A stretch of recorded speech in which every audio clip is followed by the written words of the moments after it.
Hello, world, and welcome to the Glen Alex Show. On the Glen Alex Show, we focus on matters of health. We also address the whole person because you are whole and all of you matter. We are all physical, mental, emotional, and spiritual beings, and to cut off any one part of who we are denies who we are and will not lead to true health. So, on the Glen Alex Show, we do focus on the whole person and total health. And I am so excited about this episode of the Glen Alex Show because it's a little different than what we normally do. We normally focus on one particular product or service or a story about health. However, because of the current global health crisis, I wanted to bring people together who have messages of hope and can offer some valuable insight in how to use the time that we do have now because most of us are sheltering in and have more time in home. So I am excited about this episode and I am pretty sure you'll be pleased with it too. Thank you for watching.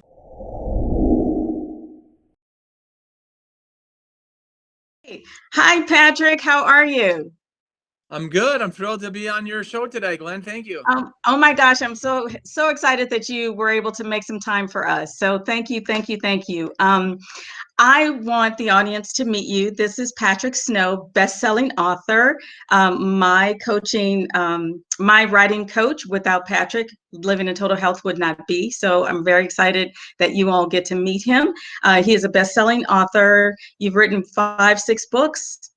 How many? I have 3 books published and 3 more on the works.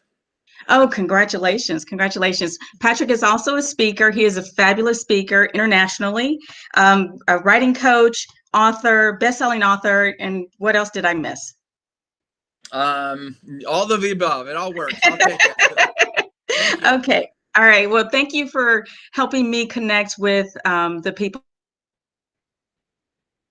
who are whole time. So I just want to pop out these 4 questions for you and just whatever comes to Okay. mind, go for it. What is your biggest accomplishment during the shelter in place? Well, I would say that a couple things. I am in a new relationship right now, and so Can, during this shelter in place, we're getting an opportunity to spend lots of time visiting each other and hanging out, and probably more time than we would had this not been the case. And so I guess I'm at a point in evaluating my future, my life, my relationships, and seeing if maybe this could be something special for long term. So I think if I can make it through this time and determine if she's the one or not, I think that's a pretty special accomplishment. And I, so far, the odds are in her favor. So that's one thing.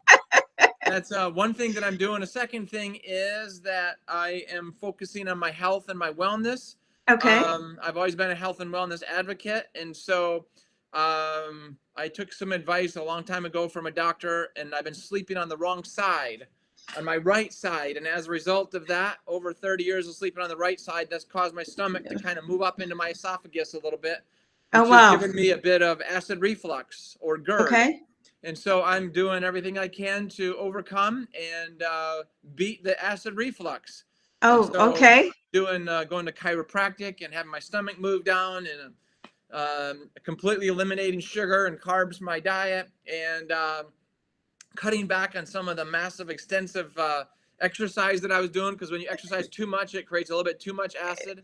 And Yes. so I have been focusing this time on my health and wellness. And I think if I'm on my professional speaking circuit, traveling across country, staying in hotels, I wouldn't have as much time to heal and rest and recover. And so that's another big accomplishment. And then the third thing is I built this home in Maui, Hawaii 2 years ago. And so I had one last landscaping project to finish up, which Okay. was to put some grass seed on the back hill. And I've done that, and I'm just watching it every day, watering it. And I'm so happy that the grass is growing in. And it's a wonderful thing. So that's kind of what I've been up to. Well, that's amazing. It sounds like you're making fantastic use of this time, and that's Yeah, I've been great. doing a lot of meditating, a lot of self, Okay.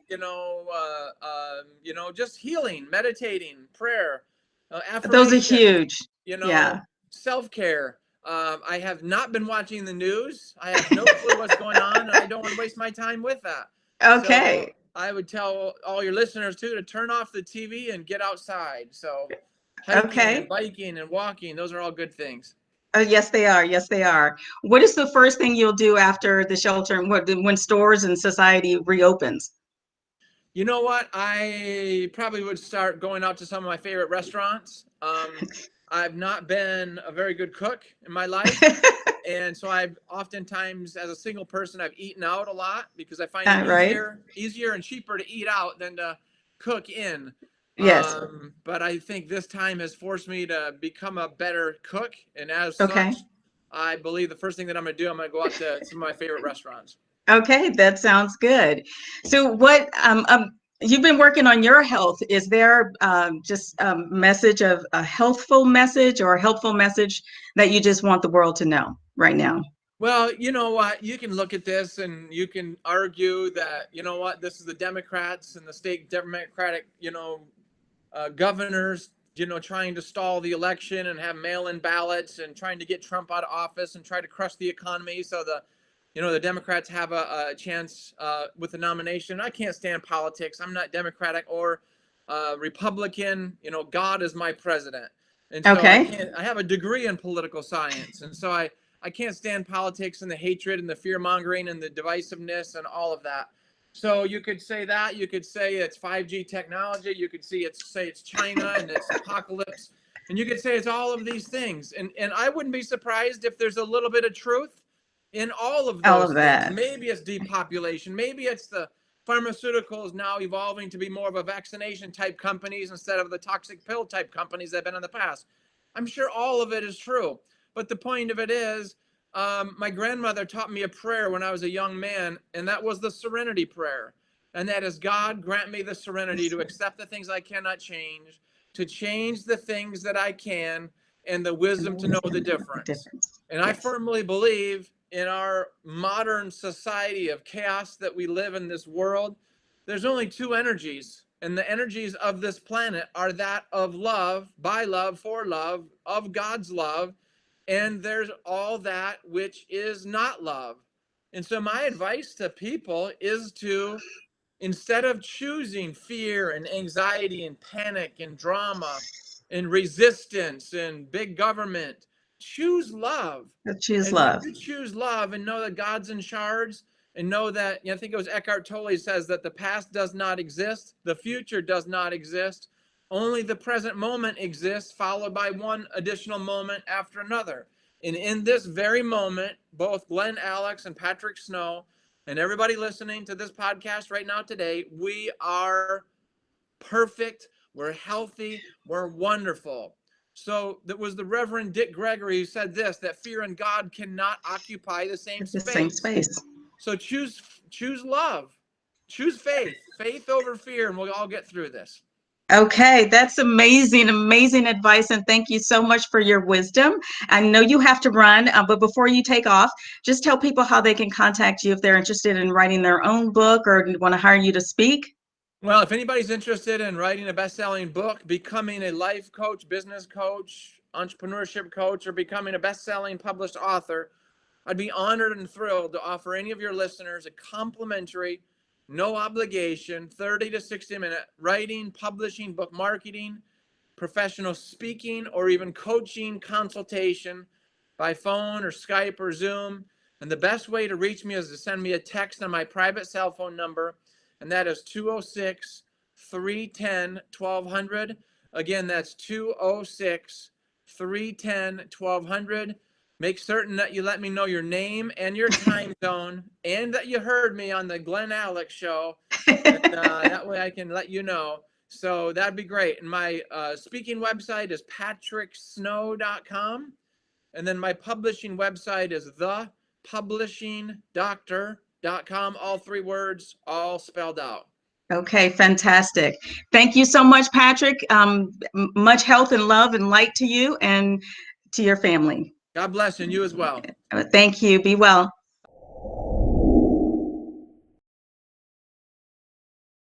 All right, everyone, help me welcome Kevin Janison to the Glen Alex Show. Hi, Kevin.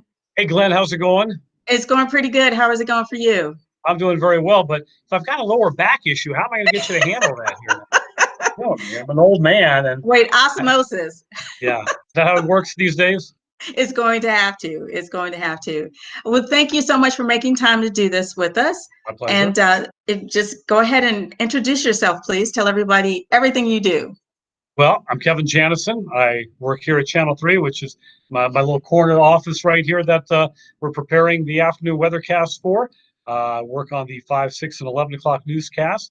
Like to play a lot of tennis, hit balls 3 or 4 days a week as long as my old body can handle it. I know. It used to be every day, but those days are long gone. I need a day to recuperate. I've got a series of children's books and try to stay out of jail. Those are my major accomplishments. That last one is really, really big. Yeah, it's important. Okay, so let's just dive right into the questions. So during the shelter in place, what has been your biggest accomplishment? Biggest accomplishment. I don't know if I can pick out one thing. I always keep a list, I have the yellow pad nearby of things that I need to do that I don't have time to get to. And a lot of them are little things around the house, in the garage, in the closet. There's throwing crap in the closet and having to try to organize that. And so I've been able to cross a lot of things off the list. The yard as well. A lot of little projects are getting done. So maybe not one big thing, but it's been a combination of a lot of little and medium things. Okay, that's a great way to use this time and to get stuff off the list. Well, there's no doubt. And I'd go out of my mind if I was just sitting there watching the news all day, which I think it's important to watch Channel 3. But after that, but it's just, because it's just, it's until we have a major breakthrough, it's like, come on, I'm ready for some information that helps. Exactly. So is there any one thing that you've left undone? You've accomplished a lot, but is there something still left to do? I'm not quite sure. We're in the process of moving, so that's really the major project now. So that's taken up a lot of time. So that's a huge hurdle. So getting a new house ready and set up and going through all the little things involved with that, which that list is enormous. So that's high on my project list right now to try to work through that.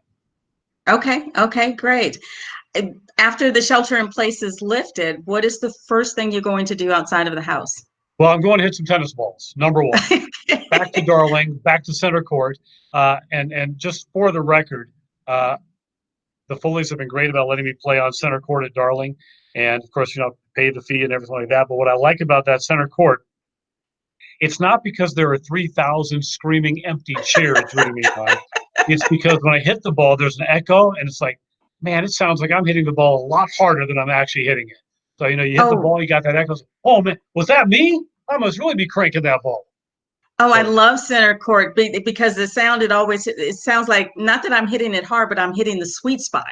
Yes, that too. Exactly. You got a 103-inch frame to find the sweet spot. I don't know why it's so hard. It can be a challenge sometimes. Right.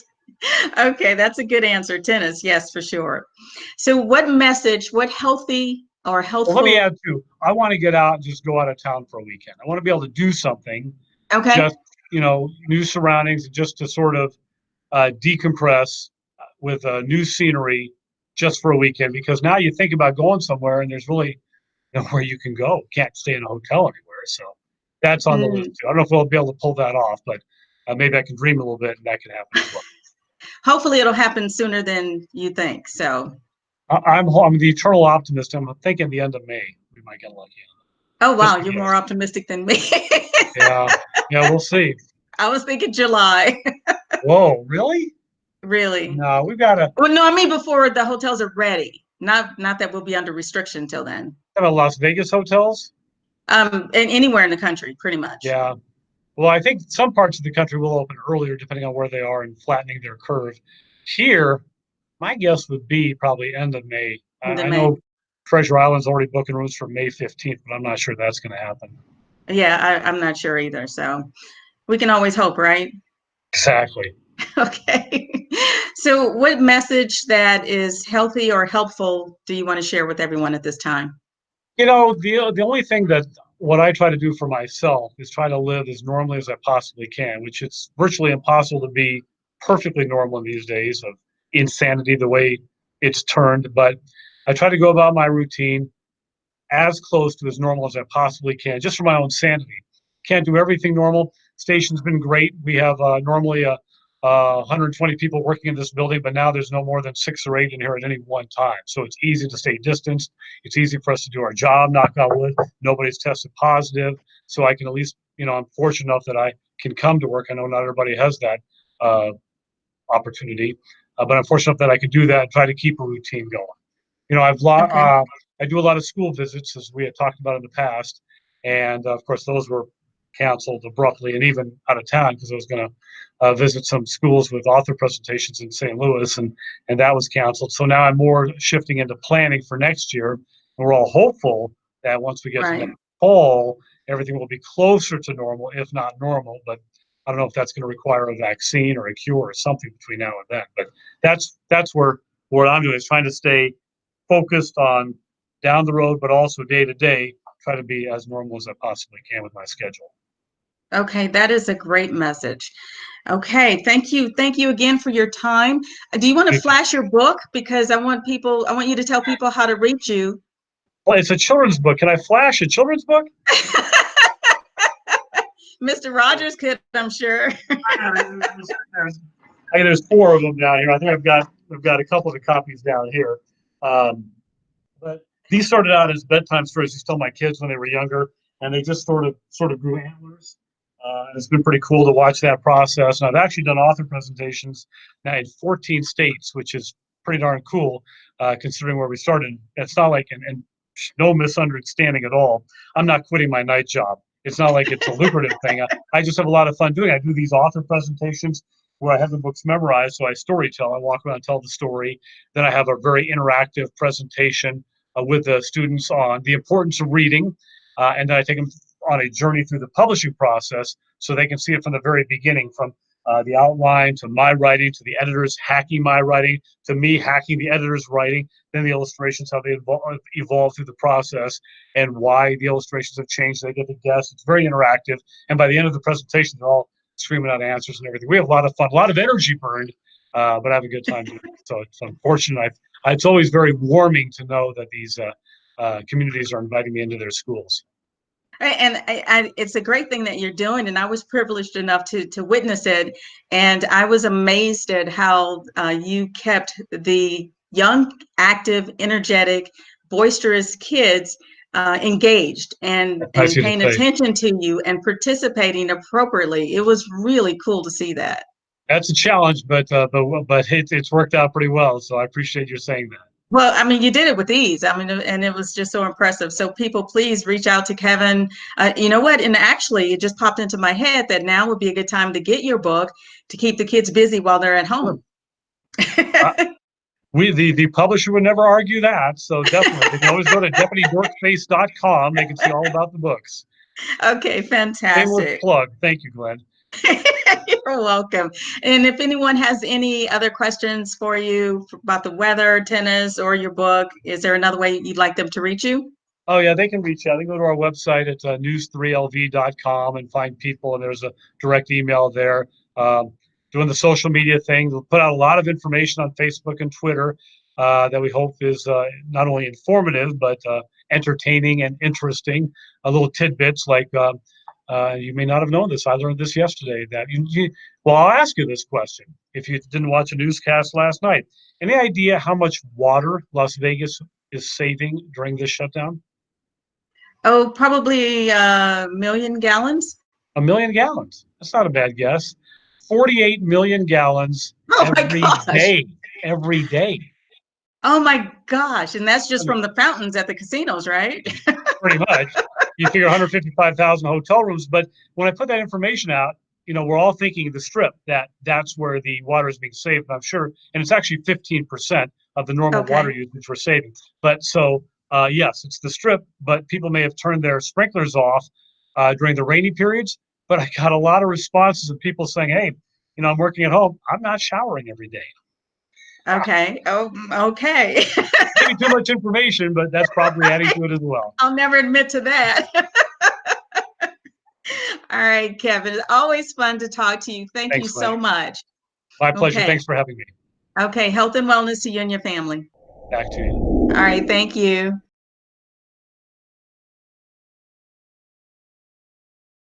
Everybody, help me welcome to the show, Mr. President, Mr. Andy Zodin. Mr. Zodin, how you doing today? I'm doing very well, Glenn. Thanks for having me today. Oh, thanks for making time. I know you've been doing a lot of Zoom stuff and calls and things like that. So I appreciate you taking a few moments and sharing them with us. Hopefully to course. spread some light and some love to everybody sheltering in. So to begin with, why don't you introduce yourself? My name is Andy Zodin. I am the director of tennis at Columbine Country Club. As you said, I am the president of USPTA Intermountain Division, and I am a radio show host as well. So that's kind of it. Those are my three things. Okay, those are big things. Those are big things. And you are the fearless leader of USPTA Intermountain. So thank you for your work. And I know you have, you're a busy guy, so let's just dive right in. Sure. And I'm going to reorder the questions Okay. just for you. All right. Okay. First thing, as soon as the economy reopens, what is the first thing you're going to do? I'm going to go back to work, obviously. I've been working. I've been one of the fortunate ones that has been drawing a paycheck during this time. I've been at the club most days. I have been, for the first time in my career, my own windscreen guy. So I've been putting up all of my windscreens back on my tennis courts, which has actually been about the most fun I've had during the quarantine because it's outdoor work. It is definitely exercise. I can assure you of that. But honestly, I'm not one of the ones, and I don't know how many people feel this way. I'm not one of the ones that's all freaked out about feeling kind of boxed in and quarantined. I've kind of enjoyed this time. I've got my wife upstairs right now. She's been working at home for a month. We're working out here at home together every night. We've got a little mini tennis court out on the patio that we've been enjoying. We're taking walks. I think we both kind of feel like this has been a nice time to just reboot a little bit and just relax and sleep in and not just go. And of course we miss socializing and we miss seeing people and we miss seeing our friends. And if this was to go on a whole lot longer, I might have a very different response. But the bottom line is I'm not in any huge hurry to jump on airplanes and start traveling all over the place. And I'm not one of these people that feels like I need to like make up for lost time. I feel like I've enjoyed this time. It's been productive, but it has been slower. So I'll go back to work. Go back to normal. I'll start playing tennis again and just being in public a little bit more. But I'm not just sitting here on pins and needles waiting for this thing to end so that I can get back to life as I knew it. I'm happy to ease back in. I'm fine with it. Okay, very cool. Now, I encourage people to make productive, constructive use of their extra time now. And it sounds like you're doing that too. I'm wondering though, is there one big thing that you've left undone? I don't know if there's anything that I've left undone. I think actually a lot of the things that I end up leaving undone are a byproduct of my busy schedule when I'm doing my normal life. So actually, there's a lot of things that I've gotten to that I would have never. I mean, there's closets that I didn't even realize what those things looked like compared to now. Now, there was one thing that was left undone, and that wasn't anything that there was anything I could do anything about. And that was my good friend Johnny Levine runs the Phoenix Challenger, and that was to be on the back end of Indian Wells. So this would be my second year to have gone down there and worked that tournament with Johnny. He has me doing all the on-court introductions and post-match interviews. Last year, Matteo Berrettini won the tournament. Okay. So that was great. And Jamie Murray and Neil Skupski won the doubles. So lots of great players that come to that tournament. I was very excited to go down there. And when the BNP Paribas got canceled, it looked like Tennis Channel was then going to pick up the Phoenix tournament. And lots of great players were going to opt to go to Phoenix to play in the Challenger. We had Karen Hotchinoff coming to play, possibly Milos Raonic and some other great players like that. Lots of young Americans, Francis Tiafoe, Tommy Paul, Stevie Johnson. So we had a really cool field. That's planned, great names. And it was going to be on Tennis Channel. And so we were very excited about that opportunity. But then we kind of figured if the BNP got canceled that we were probably due for a similar fate, and we were. But we'll be back next year. So I would say if there was anything left undone, it was the opportunity to have worked that tournament again for the second year in a row. Okay. Well, then what is the biggest thing you've accomplished while sheltering in place? Well, and in fact, I already let the cat out of the bag and told you. So I do a podcast called kickserveradio.com, which a number of tennis fans have been nice enough to listen in and catch some of the interviews that we do with tennis pros and coaches and analysts and all kinds of cool tennis people. And it just so turns out that Tennis Channel has picked up the podcast. So we will now be on the Tennis Channel podcast network. Mats Wilander is going to join my team as a partner and be part of the podcast, as well as Johnny Great. Levine, who I just mentioned, who was a teammate of mine at Texas, a Longhorn All-American, one of the best we've ever had play there. And so we're very excited to get that going. And that was the best thing that I accomplished during the time. And that is my wife, Sarah, in the background, by the way. Hi, So, Sarah. that's Glen Alex that I'm being interviewed by. So you'll be part of it. Come in and say hello. There you go. Yeah. Yeah. Hello. How are I'm gonna you? get myself a little San Pellegrino pomegranate and blackberry. All right. Okay, you definitely have to stay hydrated. There you go. That's Good the job. other half of the Zodin family right there. I would say, Andy, that is not a big accomplishment. That is huge and major, big ups to you and congratulations. That's so exciting. We're very excited about it. Obviously, anybody in tennis that has any opportunity to collaborate with a guy like Mats Wilander on anything, of course, that's very exciting. Johnny Levine as well is one of the greats in American tennis and a terrific guy, very well respected, very well liked, great player in his own right. And the three of us teaming up together, we couldn't be more excited for the opportunity to be a part of the Tennis Channel family, albeit their extended family. Okay, great. When is that going to kick off? So the paperwork that we got shows that our contract goes from May 1st of this year through May 1st of next year. So we have a Zoom call with them on Monday to kind of dot the I's and cross the T's. And then I suspect we'll be putting out some content shortly thereafter. So look for some cool stuff in early May, I would say. Oh, great. I cannot wait for that content and those shows. Thank you. And congratulations again. Thank you. Okay, so what is a helpful or healthful message that you want to share with everyone at this time? I think it's just to make sure that you don't underestimate the importance of the social distancing and all of the things that the health experts are talking about on a daily basis. I think that there's a lot of different opinions on how serious this is. And you've heard people say, oh, it's just the flu, or it's the media, or it's an overreaction. I personally don't believe in any of that. I think that this thing is serious, and I think it's real, and I think it's something to show a lot of respect for. So I think we need to get back to our lives. And in fact, as we tape on a Friday afternoon on the 24th of April, I'm opening up my courts on the 26th of April, so on Sunday, for family-only play. Okay. We're going to play on every other court, so we're going to alternate courts. We're going to take lots of safety precautions. We're going to remove all of the courtside furniture so that there's not a lot of in common touchable material out there. We're not going to put water jugs out. The score trees are not going to be out on the courts.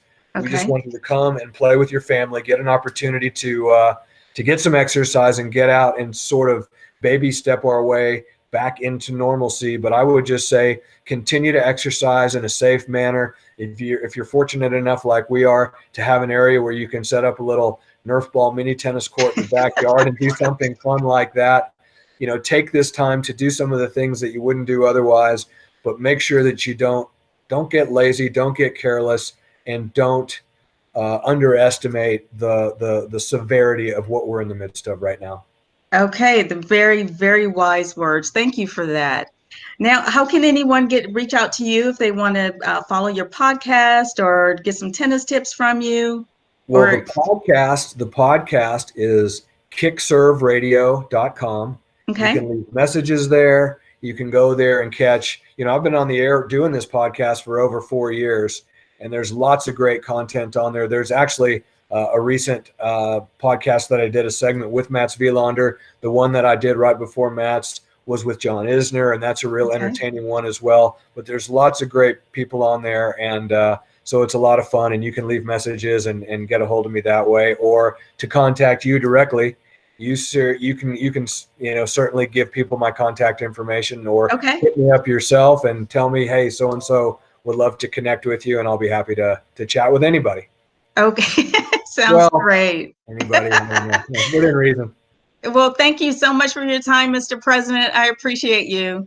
Thank you so much for having me today, Glenn, and keep up all the great work. We appreciate what you're doing and all the different aspects of your life, and not the least of which, having come on to the USPTA Intermountain Board. You've been a great asset for us, and we appreciate all that you do out there in Vegas. Well, thank you very much. And please tell all the families on Sunday how jealous I am. I will definitely do that. All right, sir. Be well. You as well. Thank you. Bye. Bye.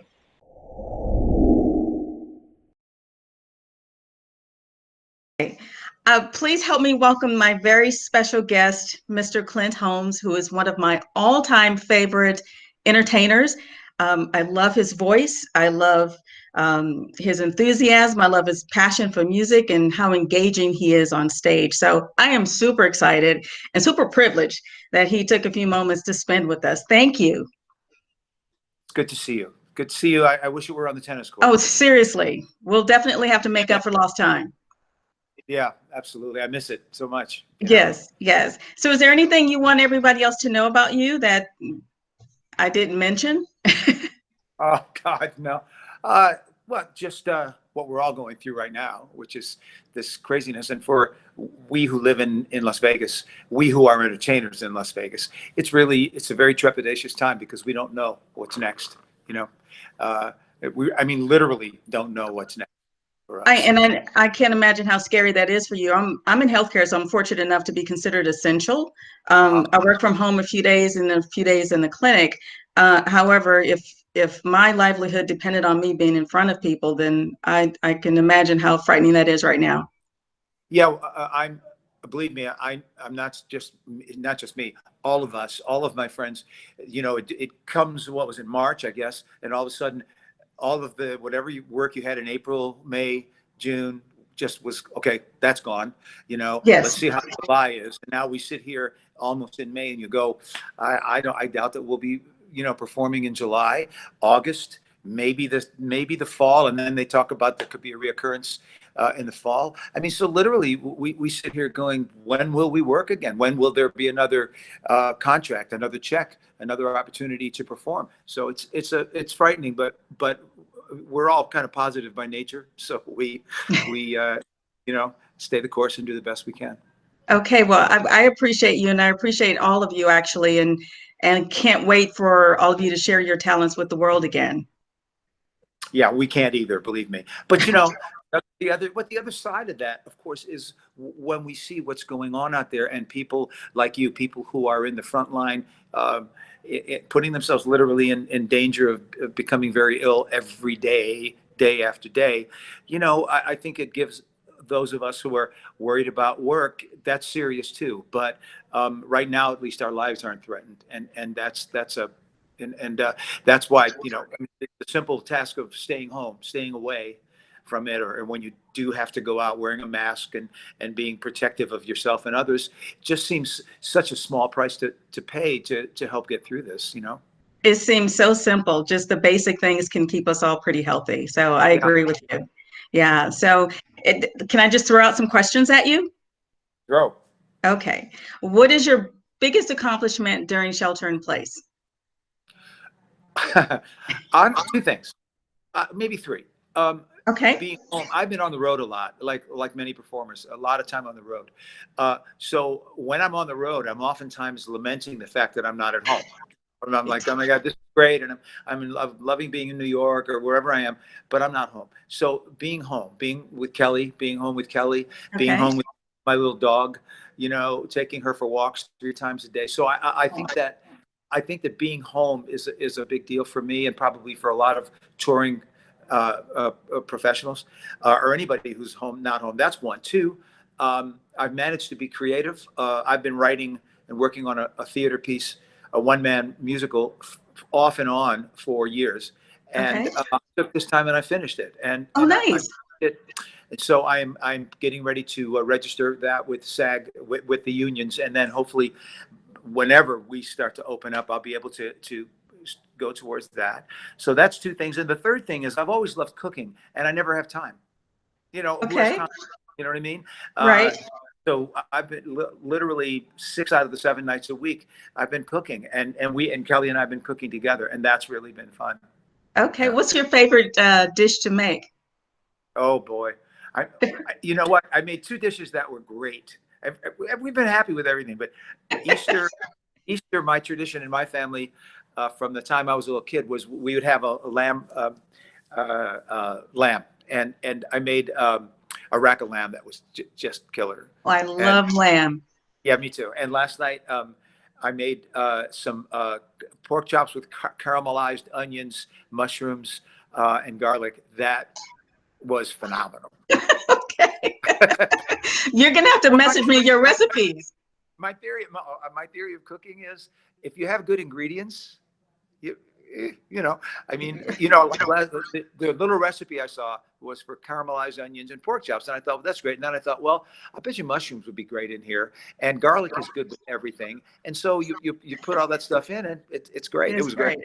Okay, sounds good. Is there anything that you still want to accomplish during this time? Just to, well, yeah, something I need to. All my stories are so long. You're fine. Before this thing happened, I was on tour for 6 weeks, and I had some real bad back issues, which is why I haven't done tennis in a while. And it got to the point where I had to go on stage with a cane every night because I just fortunately I was on tour with some great people, Take Six, Nina Freelon, Kirk Whalum, great people, and they helped me everywhere I went in terms of suitcases in airports and checking into hotels and all that stuff. So it was really hard. This is giving a time to rest my back. My pain level is almost nothing. So the side of that is I got to get back to exercise. Because I think like most of us, we're all kind of going, did those pants fit differently when I came home? so what I want to accomplish that. I want to keep creating. And I want to keep that. To me, that means keep writing and start. In fact, I told Kelly today I'm going to do a couple of mile walk by myself. I've been walking our dog, which is fun, but that's a different kind of exercise than just getting there and walking yourself. So it is. Yes, and definitely take time and heal because we need you back on stage. Thank you. That's what I'm trying to do. Benefit. Yeah. Okay. Well, other than work, after this pandemic is over or the restrictions are lifted, what's the first thing you're going to do outside of the house? Wow. I would imagine go hear Kelly perform because I have a feeling that because of the rooms she works in town are smaller and probably can adapt to the rule and limiting the audience. I have a feeling that she'll be back on stage before you're in a room with 500 or 1,000 people. So I think one of the first things that I'll do is be out watching Kelly perform. I'd also like to get back on the tennis court, even if it's just really light hitting, because I don't know how my back's going to respond, but I just miss hitting the ball. Oh my gosh, I miss it too. So hopefully, I don't know if you saw, but the USTA is recommending that players do not do the Bryan Brothers chest bump when they get back on the court. I think I didn't need to anybody tell me that. But isn't it interesting that it's kind of hard? I ran into a friend in the grocery store, I don't know, 2 weeks ago, and a good buddy, a performer, and my first instinct was like, "Hey, how you doing?" And then you go, "No, sorry, man." It's just it's instinctive that we hug each other and stuff. And I think we're gonna have to. My daughter is getting married on Friday, and she's gonna have a very out in a park. Literally 8 people, family. And she said, we're just we want to do the ceremony. So we're going to do it very like in a half hour, 20 minutes and blow kisses and everybody will go home, Okay. But that's what we're going to have to do. And I can't walk her down the aisle, which is sad. Okay. Oh, that's very sad. But anyway, we adapt. We have to. You adapt or you die. Yeah.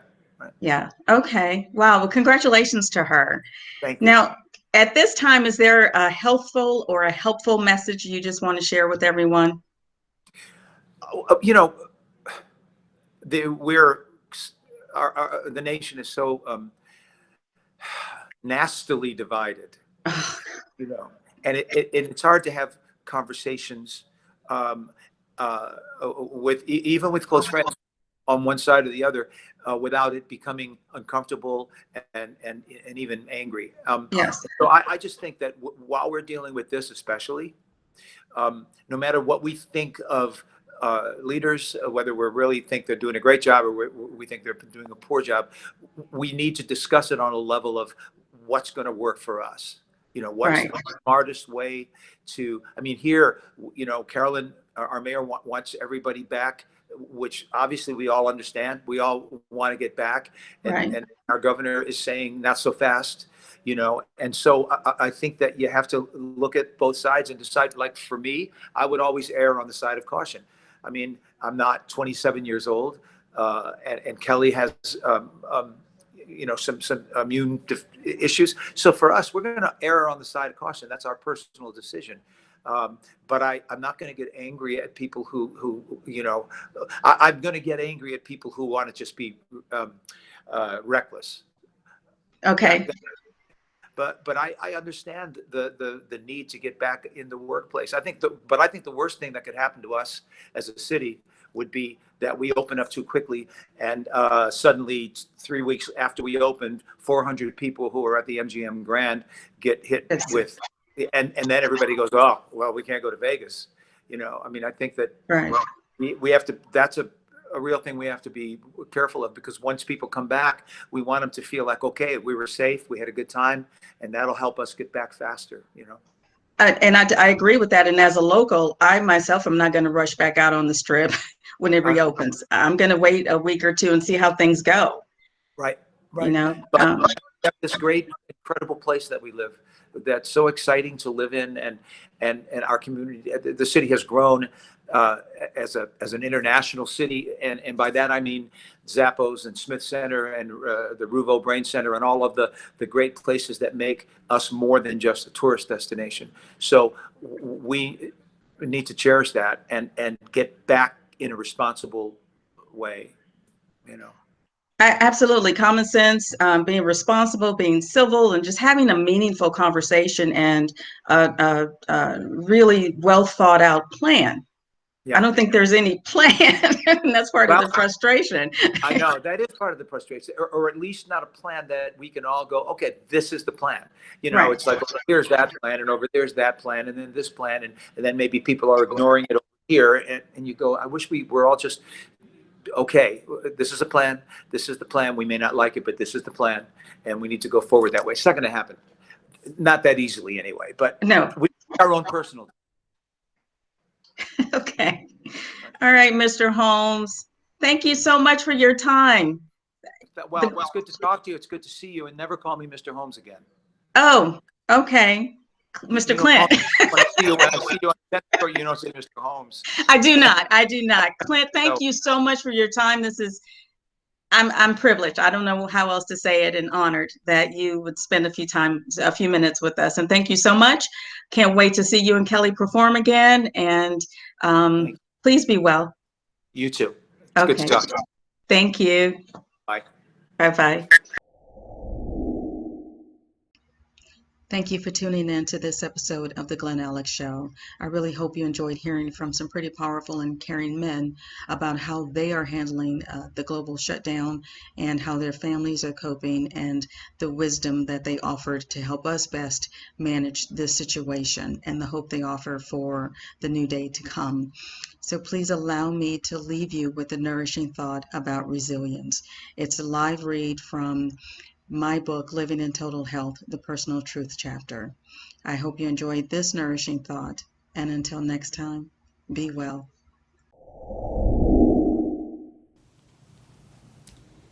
Resilience. Every human being experiences pain in life. No one escapes this reality, except perhaps some who are severely mentally ill. And they may not escape pain entirely, only the perception of it. Pain is integral to the human experience. How we cope with pain, on the other hand, is a different story. Some people don't respond well to painful experiences. They react. And these reactive individuals who take the closest escape route from pain deny themselves the golden chance to work through the pain, glean the lesson, and become their better selves. Someone said that it matters not what happens to us in life. Instead, it is how we respond to what happens that matters most. For example, some individuals lash out and impose their pain on others. Some deny, deny, deny. Others attempt to drown their sorrows in food, booze, drugs, the internet, or some other distraction.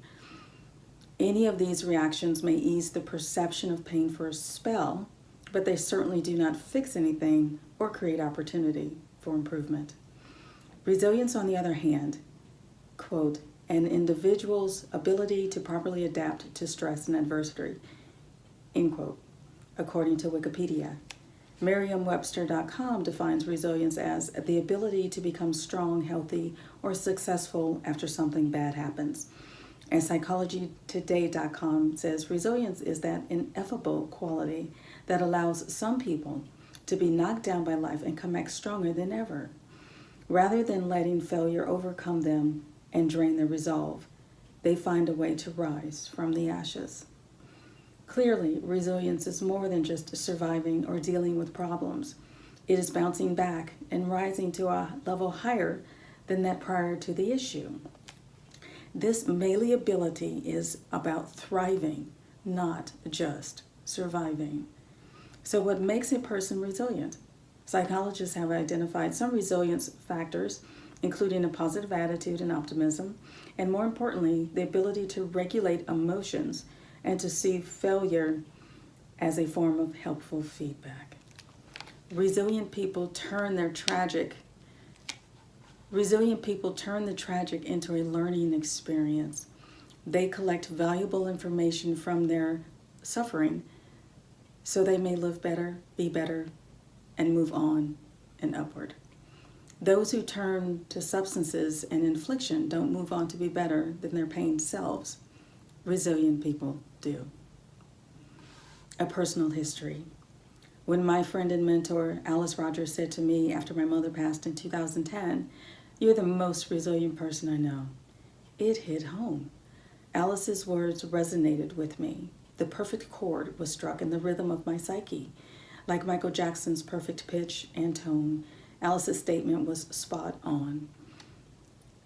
The self-preservation drive I inherited from my fiercely independent mother was strengthened. My faith in a higher will affirmed.